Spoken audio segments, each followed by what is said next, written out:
joining, and thank you for being on time.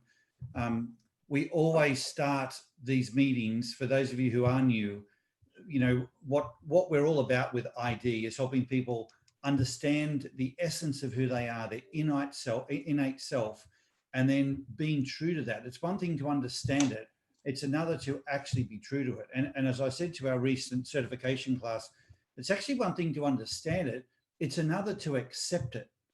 And, people talk about the power of self-awareness, but really I know people who know their ID and they understand, what drives them, what motivates them, what their strengths are, what their weaknesses are, and they wish they weren't entirely like that. There are things about their ID or about people they know, and they go, yeah, I know that's who I am, but I'd rather be more like this other person because I see them as more fun, or I see them as more organized, or I see them as, a more natural leader, or a better parent than I am, or whatever it might be. We can admire it in others, but sometimes at a level where we wished we were like that, and we don't fully own and accept our own ID. So self-awareness is, I think, to me at least, step one. Self-acceptance is really where you want to get to in terms of understanding your own ID. And I thought it might be a good place for us to even begin our discussion today around that area, but we'll get to that in a minute. So we always start, given that this is all about helping people firstly understand themselves and accept themselves, and then be true to that. We have a little model which we call the Peak Performance Indicator. And given that everyone on this call has been on a previous webinar, I'm not going to put the slide up that shows the Peak Performance Indicator. I think you all know the visual of that green arrow that goes up the middle of the page that says, this is your natural self. When you are in stride with your ID, when you are being true to your innate self, the way you were born to be, that's when you project and are the very best version of yourself. A lot of people talk about doing that. They don't really know how to do it. They do it through experimentation. The ID guides you for how to do that, and in a way that sometimes sees things that you don't see about yourself. I mean, there's a lot of times when people question their ID, then they go and talk to someone who knows them well, like a partner, and they go, oh, no, that's you. We see that all the time. So it can be insightful that way. But my question to you is, how are you doing today? Are you in stride with your ID, or are you, maybe a little off track? And whether you want to do that on a scale of 0 to 10, meaning, a 10 is you really in stride at your very best, and a 1 out of 10 is, I'm so far out of stride, I need to make some serious changes. Or whether you just consider yourself, you're really high on that or low on that. It doesn't matter, but just put down, maybe over in the chat, as you can see Joe's doing there, she just rated herself on a scale of 0 to 10, how you see yourself. So Judy's a 10, Dilip 7, Laura 7, great.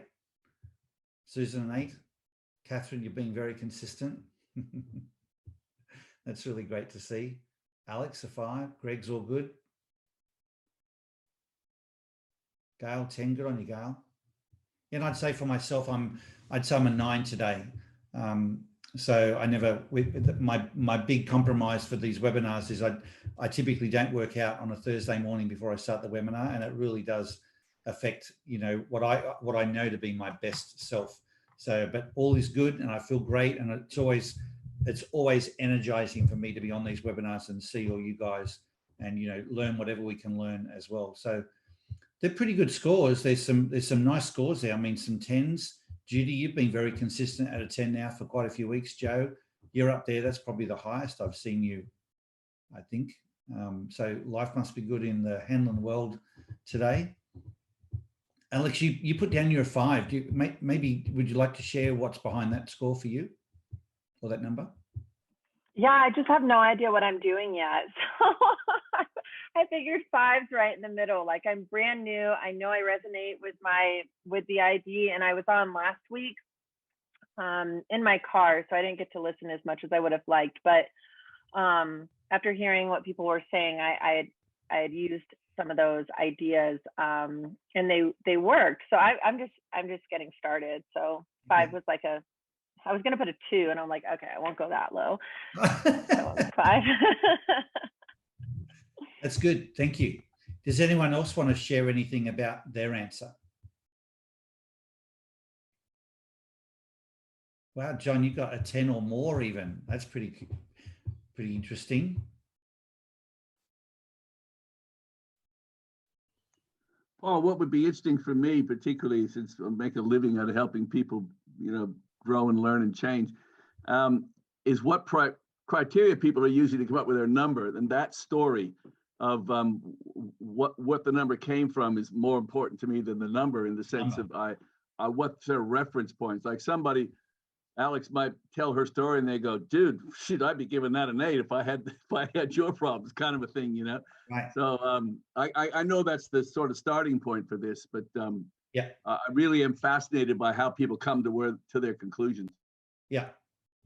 Yeah, it's exactly right, Greg. It's the story behind the number, and for that matter, the trending behind it as well. If I look at like Judy and John and Gail, I mean, there's people on this call, and Catherine, for the last few weeks, I mean, your numbers have been really high numbers, which when we do this in teams, if we just go into a new team, like I did the other day with a group up in Newcastle, I mean, the average score around the world when people are new to this experience, the average score is 6.3. And when you think about what that means, that's people going, yeah, I'm living, like it's okay. It's a job, it's life. I mean, that's why I have a weekend. That's why I have holidays, because they don't even have an expectation to maybe expect more, that life can be vibrant and vital. People talk about living with vitality. And so much of it, it's, yes, you've got to rest, and yes, you've got to eat well and exercise. But when you are living true to yourself, there's a power that comes from that that's really very energizing for you and for everyone around you, actually. And equally, when you're not in stride and your behavior or your mood and your energy is really flat or negative, then that also has a shadow that it casts that can be really quite suppressing to other people. And people will say things to you like, you're not fun to be around right now. And they don't mean fun in terms of humorous. They mean it in the sense of you're not it's not positive to be around you. It actually deflates me to be near you, and I think we all know people who have had that effect on us at times. But this is very significant. So the trending is important, because some people can be a 10 because life is happening to them in a way that's really good right now. Like if I won lotto, or any of us here won lotto, we'd probably say we're a 10. But what about when life dishes up other things, that pull us out of stride or could pull us out of stride?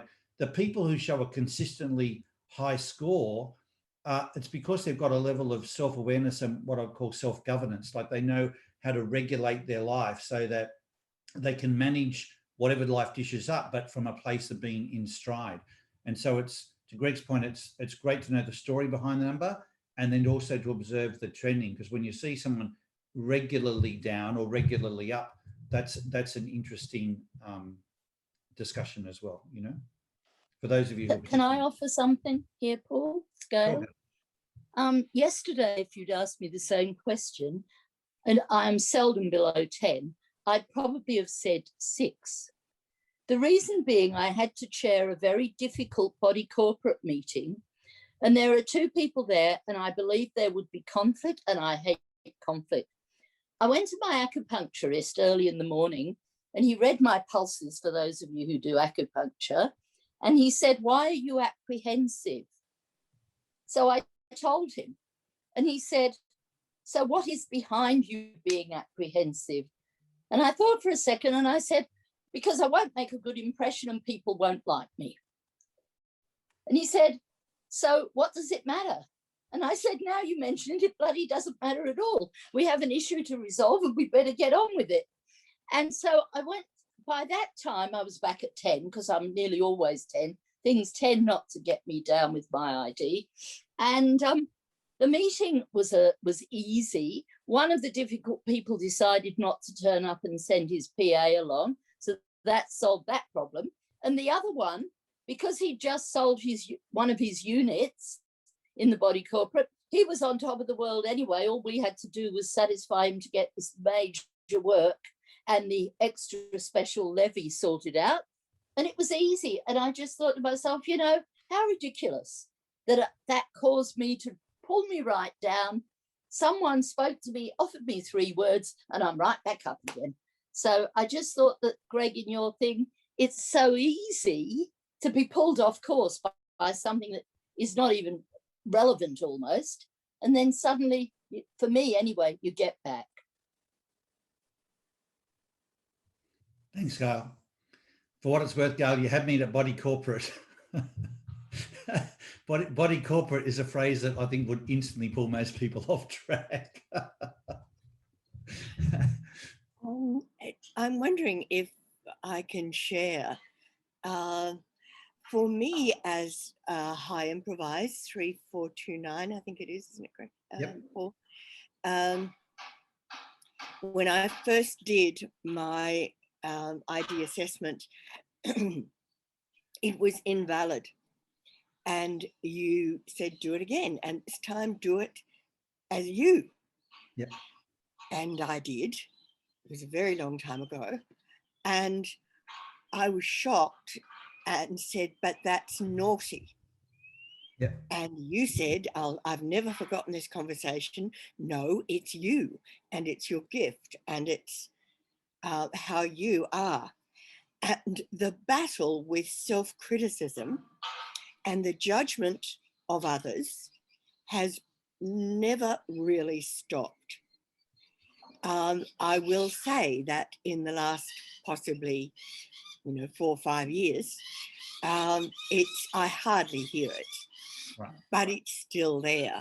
Yeah. Because for the first 20, 30 years of my life, the good person is one who verified, authenticated, and completed, particularly completed. Yeah.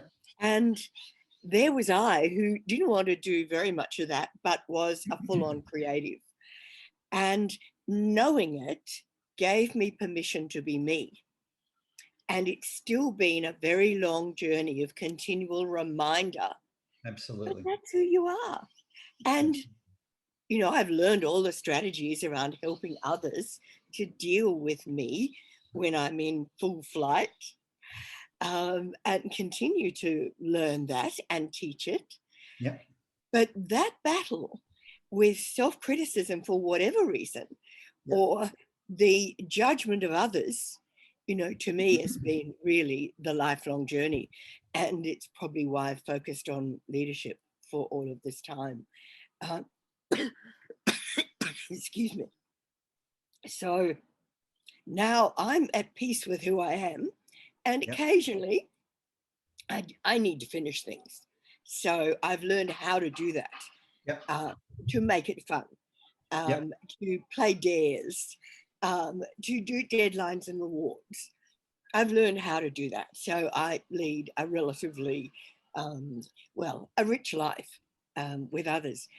But yeah, that's why I think being consistent, because I'm at peace with who I am. In fact, more than that, I'm actually enjoy over it. And, that's a wonderful feeling. Yeah. Yeah. It's so well said. And it's just sad to me that the people that often have that very enduring impact in terms of those conversations that go on in our minds for our entire lives often come from people like our parents who said what they said and did what they did out of total love and trying to guide us to have a better life than what they had. But they can leave a residual sort of voice that, is somewhat damaging in terms of like a battle that we've, and even though we know it's, there's still so much about that natural connection, the love, the respect that we feel and that we want to have with people like our parents and siblings, or, whoever my partner, life partner, our kids, and people can say things in a heartbeat that they can even retract later, but it doesn't retract the voice that then lingers in your mind, and it takes a very, not just self-awareness, but I think this type of experience where you get the chance to check in and recalibrate and be reminded of the value of being you, it's huge. Thanks for sharing, Catherine. It's a treasure. There is only one of each one of us, and it must not be wasted. We must not waste who we are by thinking we need to be someone else, and we're not broken. And that's my current. Given that this is the masterclass, I'll share a little story with the team. I've never told you this, Catherine, I don't think. But do you remember being at Sydney University one time for some type of training, maybe a conference, something that we did? It was on ID, and you presented something, and I don't remember the detail of the presentation, but Catherine's a 3 in Verify and I'm an 8 in Verify. And you said to me, so how did it go? What did you think? Something like that. And so I thought, you know, so I went in my mind, I'm sort of going, so what do I say that's really going to like impact you and be meaningful to you, right? And in like what I thought was nanoseconds. And I took maybe 2 to 3 seconds and you went, I'm already criticized. It was like one of those, just a delay of thinking was a flattening experience to you that I didn't react immediately. And it was one of the best lessons that I ever got around criticism isn't always to an avoid verifier. Criticism isn't always, and so Alex, I'm sharing this like when you said you wanted to learn more as well. It's not always direct criticism or blame.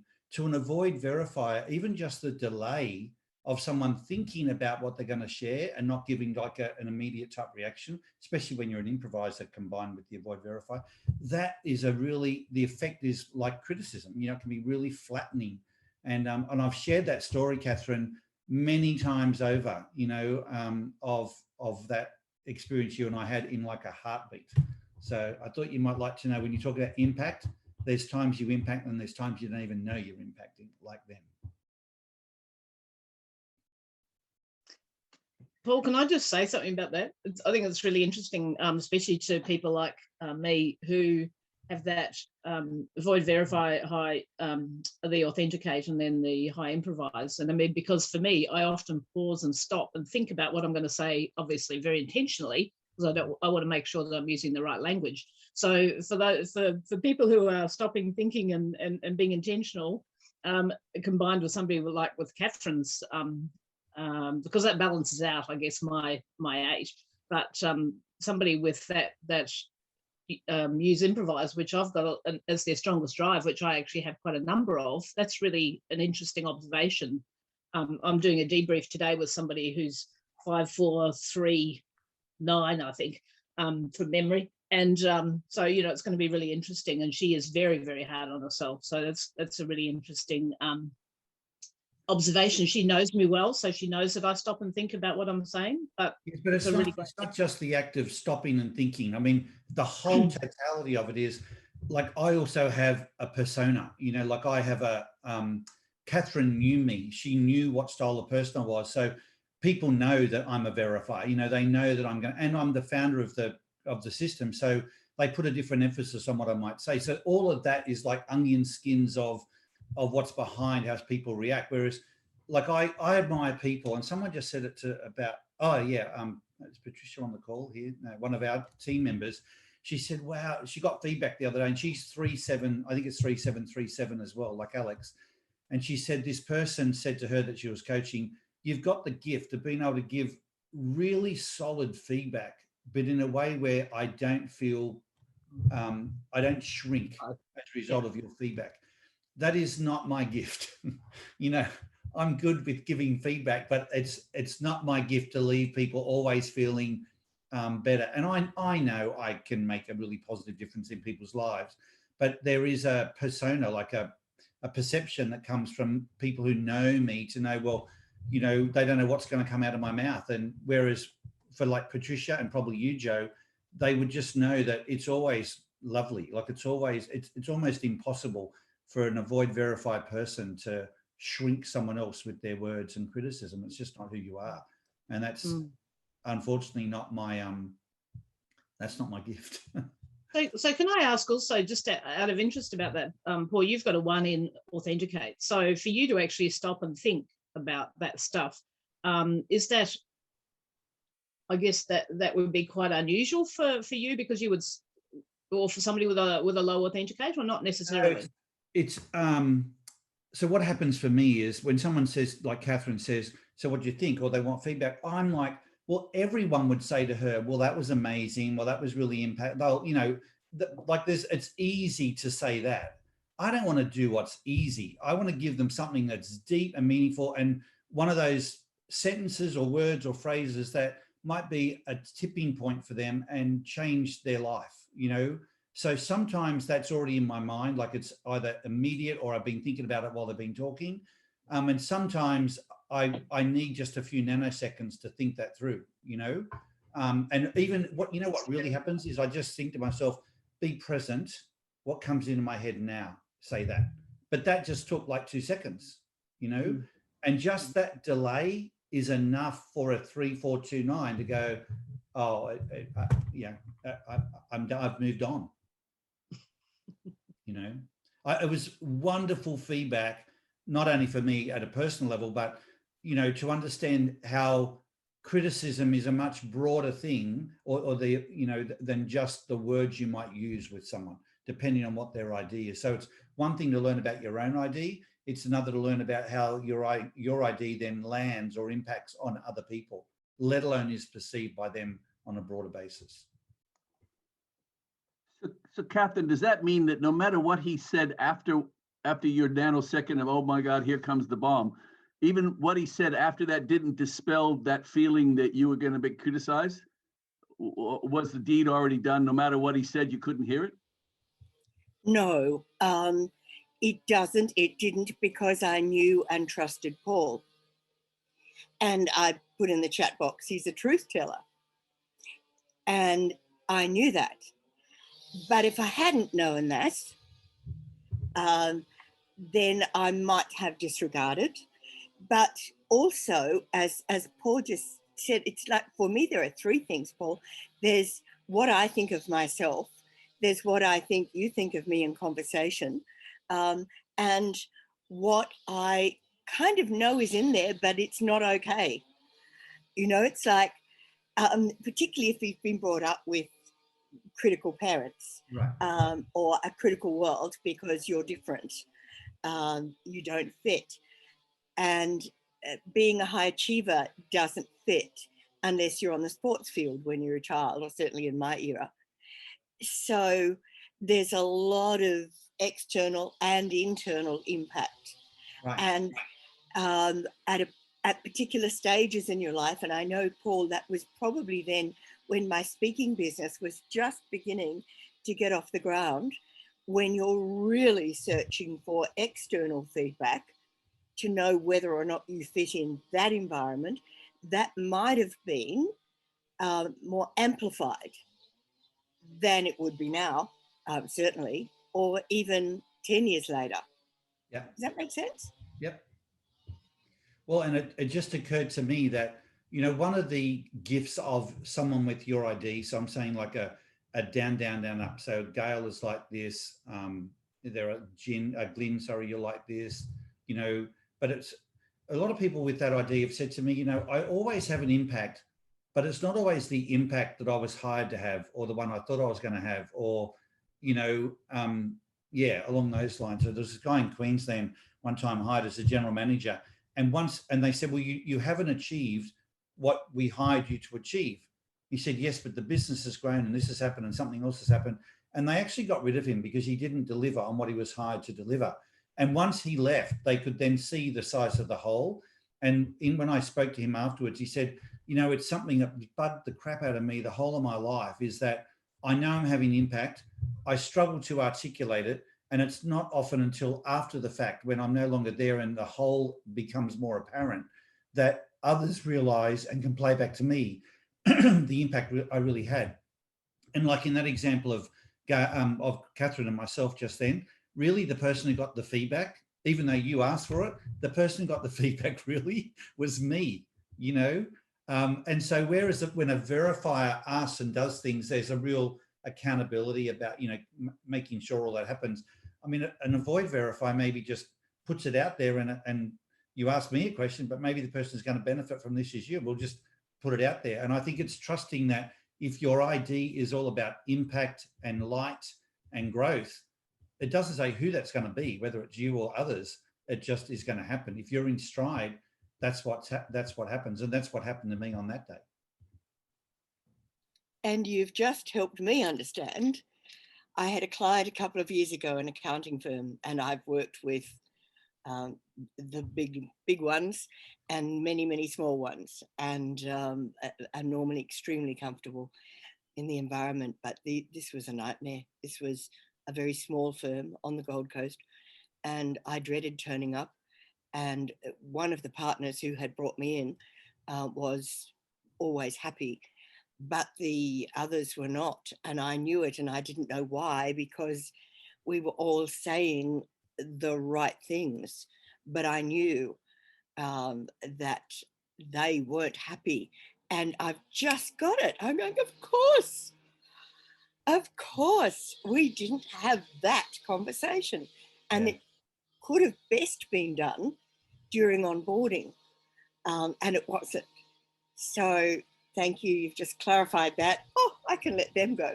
Good. Good. Now, just before we move on and address some of the things that might be on your minds today, and I can see even some of the comments in the chat make for good further conversation. A couple of things I wanted to call out on the peak performance indicator. For those of you, firstly, is there anyone else who would like, is dying to share something about their particular response today? Okay, so what I do want to just call out, for those of you who use this as a tool, whether you use it in business, like and with your team, you sort of do a little, we call it a PPI check-in, a peak performance indicator check-in, or whether it's you do it just at a personal level. I've had times where I've gotten bored with it, like say with these webinars, right? We do it all the time, and being an avoid complete, you think, oh, I'll do something different today. Let's change it up. And I've had people in workshops and so on have said to me, oh, I was really disappointed that you didn't do that. Because coming to this workshop, I knew you would ask for it, like you always normally do it. So I've been thinking about this for the last several days or week or whatever, and I've actually had something that I wanted to share. And by not doing it, you don't give people that opportunity. So one of the reasons, like I thought I'd just call out, so this is, actually, I can't remember now, but I think this is, Ian, this is webinar 50, right? 51. 51. So we're coming up almost a whole year, like of doing, well, we passed the year, but this is the 51st webinar. And we've done it all the time. And obviously as an avoid complete, there's a part of me that goes, let's change it up, let's change it up. But when this is the essence of what we're about, and I know that there are others who, because this is so fundamental to who we are, value, whether they share or don't share, it's not the point, they value the check-in, and then many value the opportunity to share. We never want to take that away from people, because it's in the sharing that, particularly, for different IDs, just the sharing of it can be a cathartic experience. For many authenticators, for example, the sharing of any feelings and getting emotion on the outside rather than having it bottled up inside, just that process, it changes their PPI score. And so, and others as well, not just one ID, but I just think it's good for you to know it's whilst it might be, a repetitive part of our process, it's proven to be one of the most valuable parts. And often it's not until we've stopped it that I've learned that lesson the hard way. So that's why I keep coming back to it every time. And you can, if those of you who do want to, share in future, just know it will always get raised. And some of you, I would really recommend to you thinking about your score and your story, to Greg's point, before you even get on the call. Because the sharing of it is not only sometimes good for you, but as has already happened today, the discussion that's gone on has just been invaluable for individuals and, even others who are just listening away. So that's the first thing I wanted to say about the PPI score. And then let's move on and talk about some of the things that might be on your mind today. But I would like to segue from what we've just been talking about with, Greg, a comment that you've made that I think could be really helpful to the group, which is back up a little bit in the chat where you said, so it sounds like self-judgment is doing the most of the damage and we don't even need others to critique us to get that damage. How do we unlearn that? I think that's would be hugely valuable, because we've all got the damage. I mean, we've all had influences. There are not only roles and situations that pull us off track, but there are people closest to us, particularly parents and life partners, that for the most loving of reasons can have said things to us that have remained as a scar in our minds, you know, and how do we unlearn that? Does anyone have anything they'd like to offer up that they've found helpful, maybe even for them, that they can particularly see related to their ID?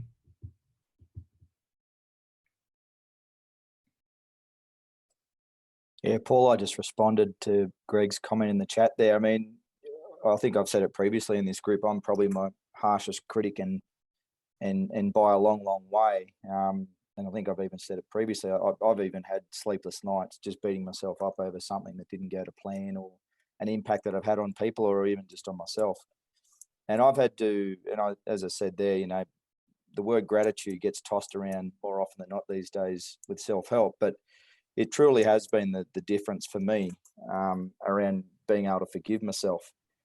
And it is about, you know, being deliberate with gratitude around the gifts and blessings that I've been given, and you know, just recognizing that there's no other Grant Egginton in this world, and so that's a unique position to have.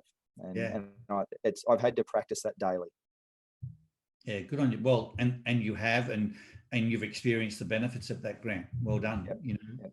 But for what it's worth, I too espoused gratitude for years, and I still uphold that it's one of the most precious things we can learn in terms of a value. And I've certainly passed or done my best to pass it on to my kids. But having done some work recently on resilience, and I was looking at, you know, all the responses I got to resilience and how people deal with it, and gratitude was definitely sort of at the top of the list.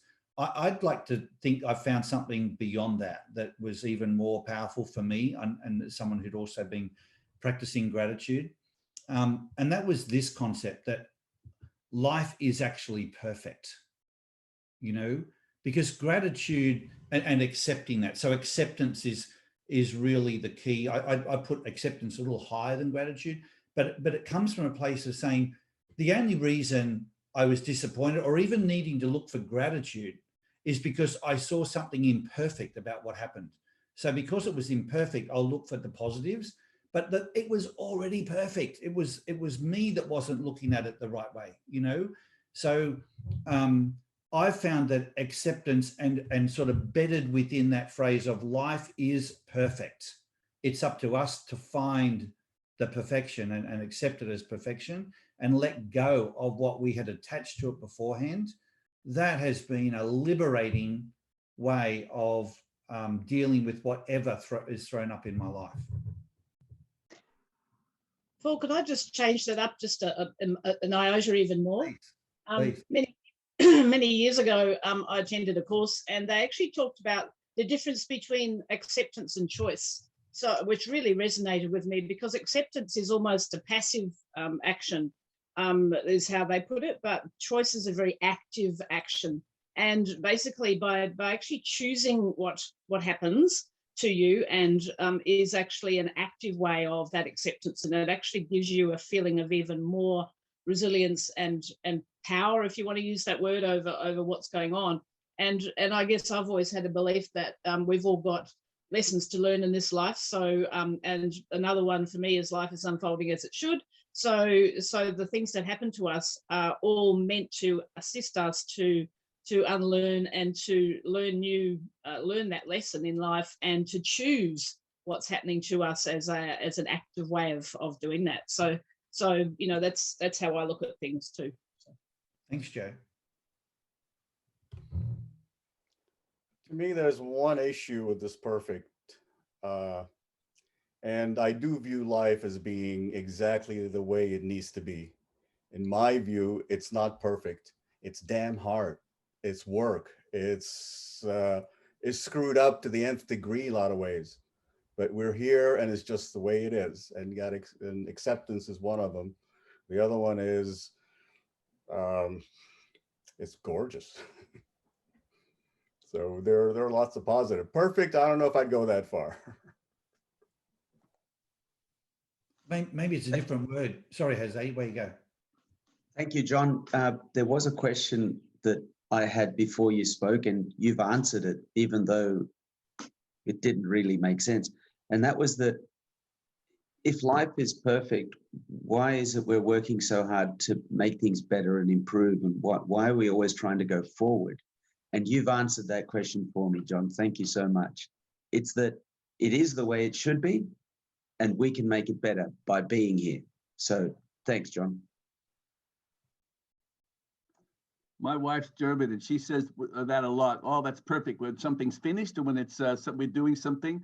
And I ask her, what do you mean perfect? It could have been really improved. She goes, no, that's not what we mean. When we say perfect, we mean it is. It's done, and it's the way it is now. And that thing's finished. And there's no judgment on that. We seem to put judgment on perfect, meaning the best and all that. And therefore, Jose, what you just said made it really even clearer. It is what it is, and now what do you want to do with it? As opposed to it is what it is, and oh my God, I failed.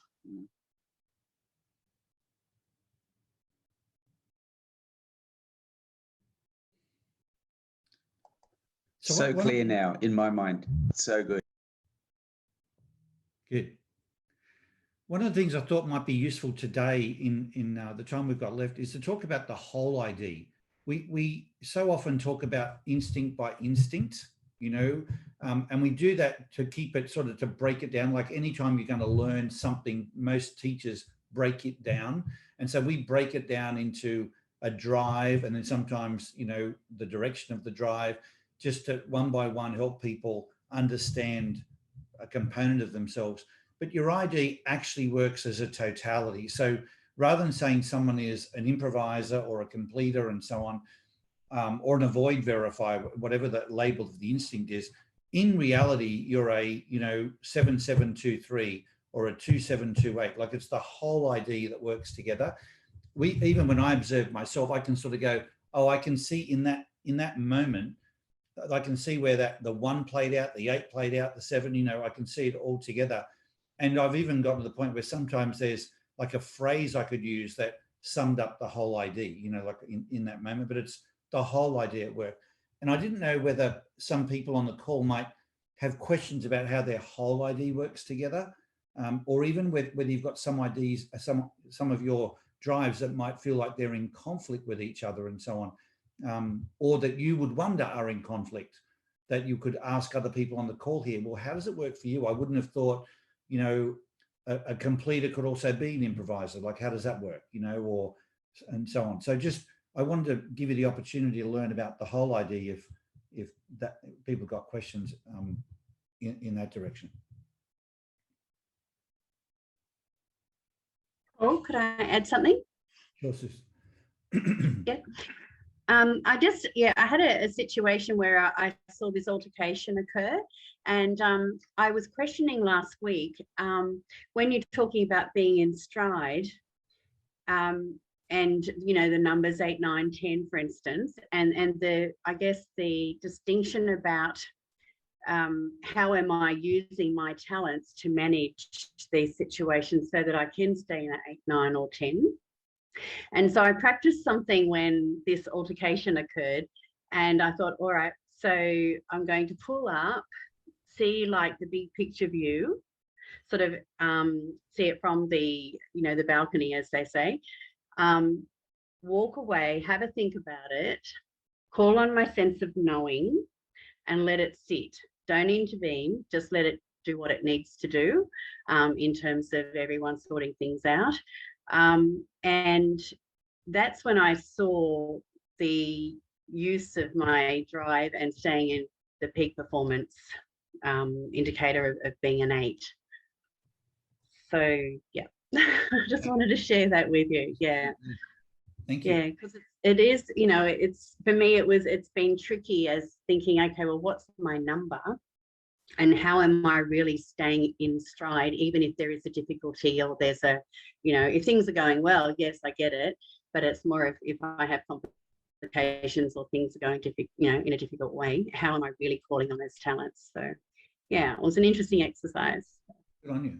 Good on you for doing it and just being present to it. Yes, yeah. And I'd like to hear it, you know, at some point a little bit more of those kinds of examples where people are put to a test and what is it that they're calling on to help them stay, you know, in stride, so to speak. Yeah. So, but Susan, how did your 8 pull you up more neutral, more above the thing to get meta? I'm not sure what you actually did. I think it's more that because I see that as the visionary you know, I see the 8 as a visionary big picture. And so what I did is I actually thought, all right, rather than get involved, rather feel like I've got to do something about it, rather than complicate things, I just elevated myself up out of that situation, in a sense, to see big picture, what is really going on with all the different components with these different people, and then let them, in a sense, settle and sort it out for themselves without intervening. And you know, in terms of the idea of it being perfect, let it unfold as it should. But allow myself just that time as well to let it process, don't get involved, let go of the attachment to trying to solve it, but also call on my sense of knowing of what I think will probably transpire as well. Does that make sense? Yeah. I also wonder whether a piece of that was also the 3 in your drive, which is like, I'm going to get trapped in this, and staying in it's not going to be a way for me to create anything really powerful, you know, and look at more from it. And I wonder in the combination, and then your 4 goes, oh my God, judgment. And you know, it's just like, I think it's Paul's point is when we act quickly on something, I think it's when all our drives are firing. And when we're hesitating, one drive might be happy, the others are going, you know, so to me, that moment, all your drives went, hey, get out of this, but don't leave it. Let's see what's going here. Yes, yeah. Exactly. There's something you said that I'm very interested in is you said, what do we call on to get our answers? And that is very interesting to me. I think for me, it was just that sense of knowing that to let things sit, just let things unfold as they should, just give it that bit of time rather than try and intervene or fix or change it, because everyone has their own process that they've got to go through to deal with whatever they're needing to deal with. But this is interesting, Susan, because your ID, like a 4538 and other IDs like that, can also be very reactive. You know, like something happens and it's your instinct just go, you know, here's my reaction, right? And yet you've also got an ID that's like the other side of the same coin that goes, well, by just taking a moment, and someone taught me the difference between responding rather than reacting, you know, by just taking a moment and thinking, what is my best self here, or you know, being present to what do I trust my knowing telling me. And it was like, actually don't react, don't do anything, just let it be, except, you know, let it sit, which is the opposite to what could have been the same instinctive you at play, you know. Exactly. On a better version. And I think that's true for all of us. There's like, there are different true selves that could come forward, some of them we're maybe proud of, and other, but just with both awareness and taking a moment to be present to what putting the focus, and Greg made a comment earlier in the chat, putting the focus on the other people or situation rather than on ourselves. I really think that is the tipping point. If you think about a reaction versus a response, a reaction is probably when your mind is thinking about what's going on inside you, and a response is, what do they need? What's the best I can give them to help them, and so on. And that to me is probably the tipping point for switching to the more positive and better you. Yes, yeah. And I think that comes back to, you know, how do we use our talents, and so that we actually are staying in stride. I guess, yeah, that's the piece that, because I could have gone the other way. I could have gone, oh yeah, gosh, I've got to go and fix this. And my instinct is to do that. But I thought, no, fall back, just wait and let people work out what they need to work out. Yeah, right. So yeah, in terms of trying to stay in what I would call my 8 or 9 or 10, what will I call on to keep myself using my talent? Given this is a masterclass, I think when I first developed the idea, and everyone involved, actually many people on this call have been involved for most of that journey, there was a lot of the focus was on the talents and strengths and what were we doing, how we do in stride. And I remember some time ago, there was a focus about being, you know, shifting from doing to being. And given that many of you on this call have got a lot of advanced knowledge of ID and your strengths, and I know that still means you need to think about it and, you know, be consciously present to the moment. But I would really suggest that in addition to that, we want to think about who are we being in that moment. And the more I focus on that, I've found for myself, so I'm not saying this is for everyone, the less I actually think about what I'm doing. And the more I've got in my mind, I've sort of think, who am I? Am I being the best version of myself? Then I'm not really focusing on my strengths so much as just who I'm being, because I know sometimes the best doing for me is to do nothing, but to just be, you know, to just be a source of love, light, positivity, encouragement, confidence, pat on the back. And I've watched many people around me, you know, be incredibly influential and do very little. But it was because they showed up by being in stride, being in that great place. But that for me is still a very conscious thought many times. Like, you know, when you walk in the front door after a day at work, this is back before COVID when we used to walk back in the front doors. You know, who are you being when you put that key in the door? Because everyone on the other side of the door doesn't know who you've been.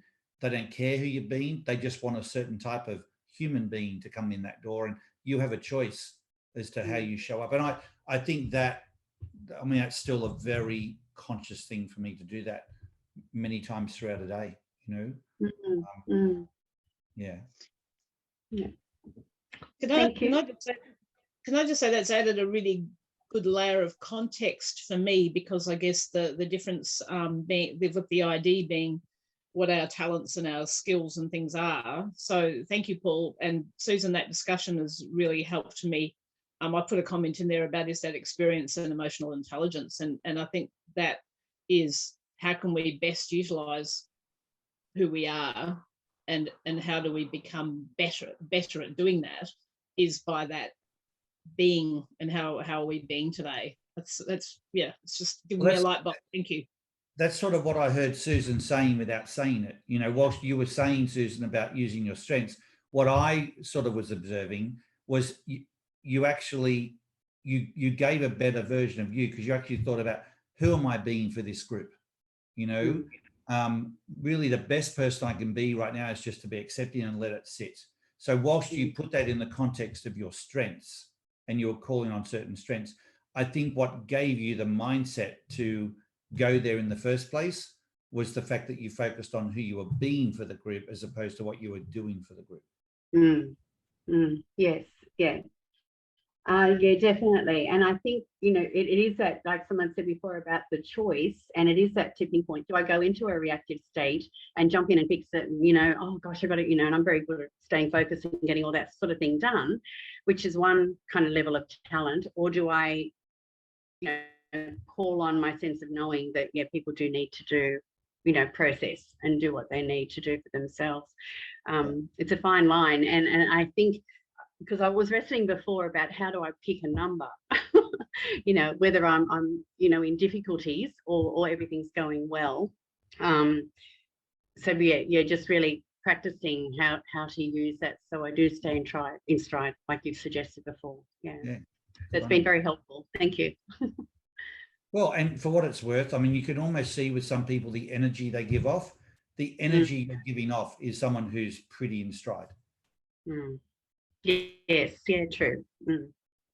Yeah, okay, thank you. Anyone else got questions or comments about the whole ID and their ID in particular, like really coming to grips with and accepting the whole of your ID, or just even understanding it for those of you who are new?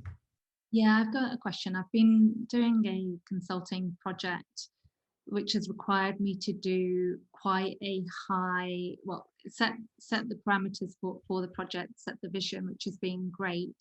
But what I found has been really, really draining is the expectations that people have wanted me to do sort of a detailed waterfall plan on exactly how they're going to get there. And I found myself going, I can do this, but I find it incredibly hard and draining. And then over time, starting to question, is it my inability to do change management well, because people are looking for instruction and direction and then do what I'm telling them to do, and I'm going, I've got a really clear vision, but there is something not landing here.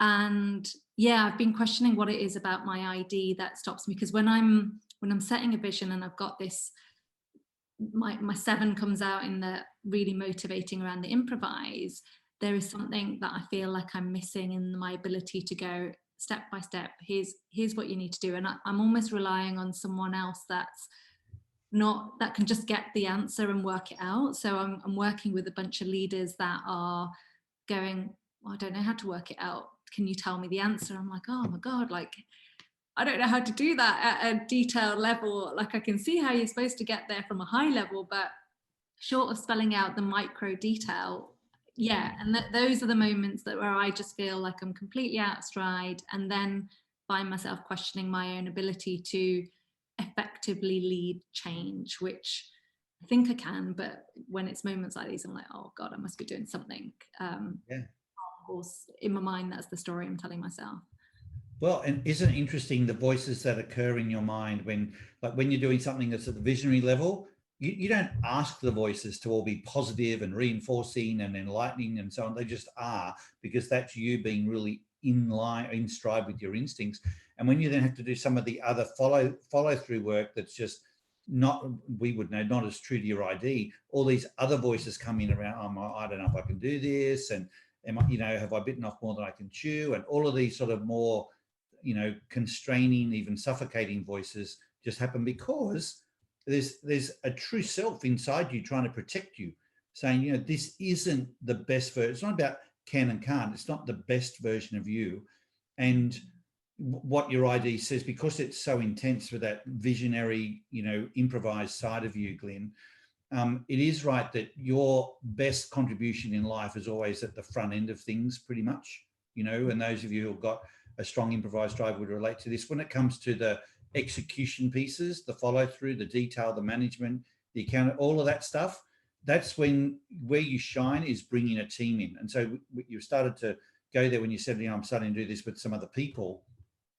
But the more you can just then have them take on that element of it. So it's like you inject, you light the fuse, you create it, you breathe the oxygen into it, you get it moving, you rally the team together, and then they are the ones who would do that. And that will always be your success journey, like the way for you to succeed.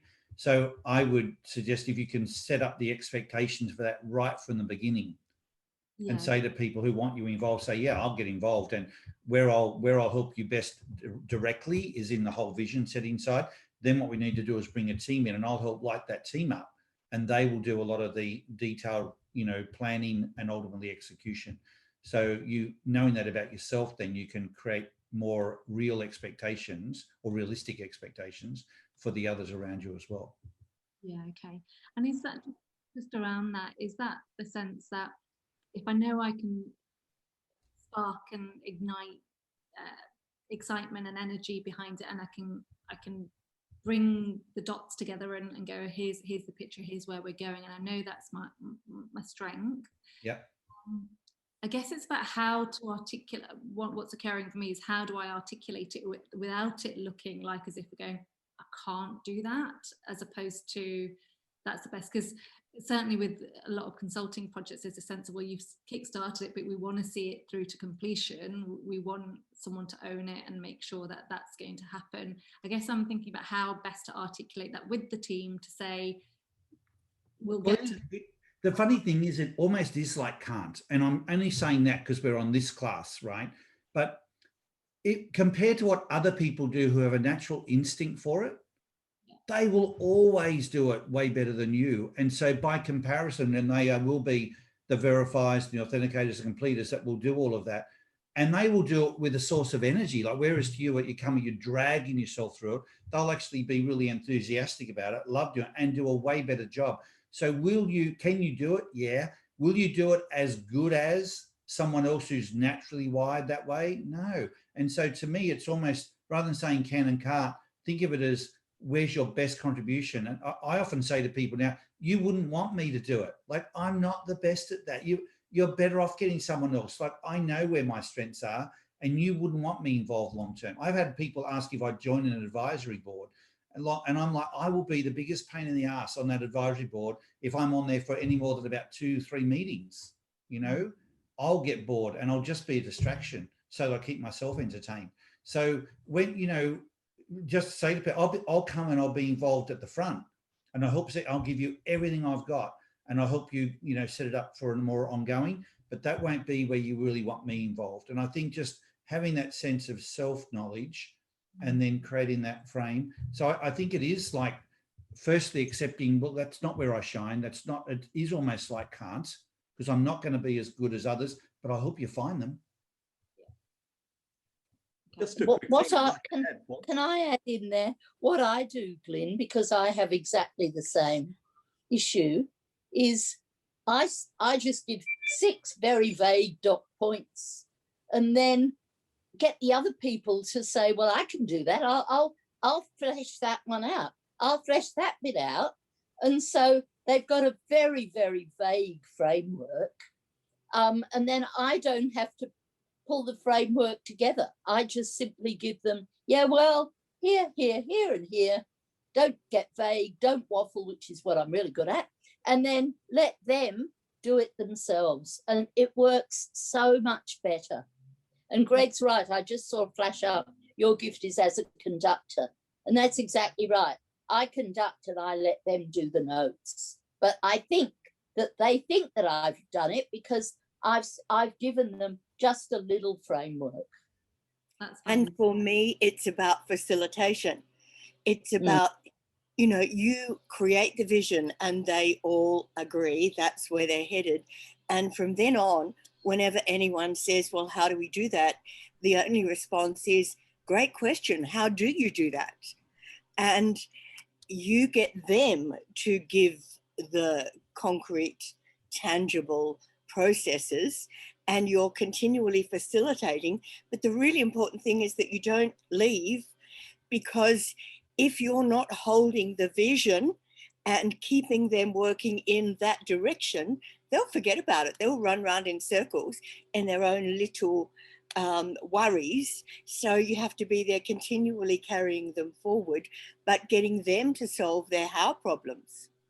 Yeah, I think that's valuable. I think that's where I've struggled, is maybe it's the team, and maybe I should do an exercise to know their IDs, because the how question, because I'm a coach and therefore I ask facilitative questions, but I found people haven't been able to answer them. So then I've had to step into a space to go into directive and telling. And that has just destroyed my energy entirely, because I'm thinking, oh God, I've painted you the perfect solution. Now you've just got to figure out the micro steps to get there. Surely that's got to be easy, but it's not something I can do well. But that's great. Thank you. And Greg, that, gift as a conductor, that's really helpful to have it as that analogy, because that's really helped me pull that together. So thank you. Just the last piece on that, Glyn, is that you're best in the interaction. You're best in bringing that out in them. A conductor's in every note. The conductor's there for the entire place, but they're not playing one instrument, right? So the more you can be, what do you need? Where do you, and bring that in now. You're guiding that. You're best in, when you think, oh, well, what do we do now? That's you that's returning that back, like Catherine said, but stay in their face so they know that you're not abandoning them, but you're also not carrying them. Fantastic. Thank you. Thank you all. Thank you. And guys, we're right near the top of the hour. Mary, I don't recall seeing you before on a webinar. You may have been, and I just haven't seen you, but you've got an idea that I think a lot of us are intrigued by and would love to learn more from. So if you'd be able to attend a future webinar, I'd love to sort of get to have some discussion with you about your idea and how your drives work together. I think could be very insightful to many people on our call. Yes, I'm more than happy to share. I've just been sitting back, spending a lot of time learning. This is the first time I've participated in Zoom, so I really didn't know like how to get on, and I figured that out finally, and I finally figured out how to get my face on, and I tried to tell you that I was a 7 today. And my drive is my big drive is to complete, and my drive to complete. I mean, that information alone has been tremendous for me. And my friend Judy Saba, who got me involved with this, she's a complete also. And we've shared some information with each other. And I always got really frustrated and would quit before I got finished with a project. And she helped me learn to do break instead of having the project be a big project, do it like a given amount of time. And that has been tremendously helpful. But now that I know how to do this, I will participate more. Thank you. Good. Look forward to having you on. So guys, have a great week. Thank you for all the sharing. It's been really cool today. A lot of nuances and really valuable. Greg, as always, your contribution, and in the party room especially, over there in the chat box, is very helpful to me because I can't do all those things at once, but I love seeing the value that you all bring to the group. Thanks, everybody. Have a great week, and hopefully we'll see you next week. Take care. Thank you. Bye-bye.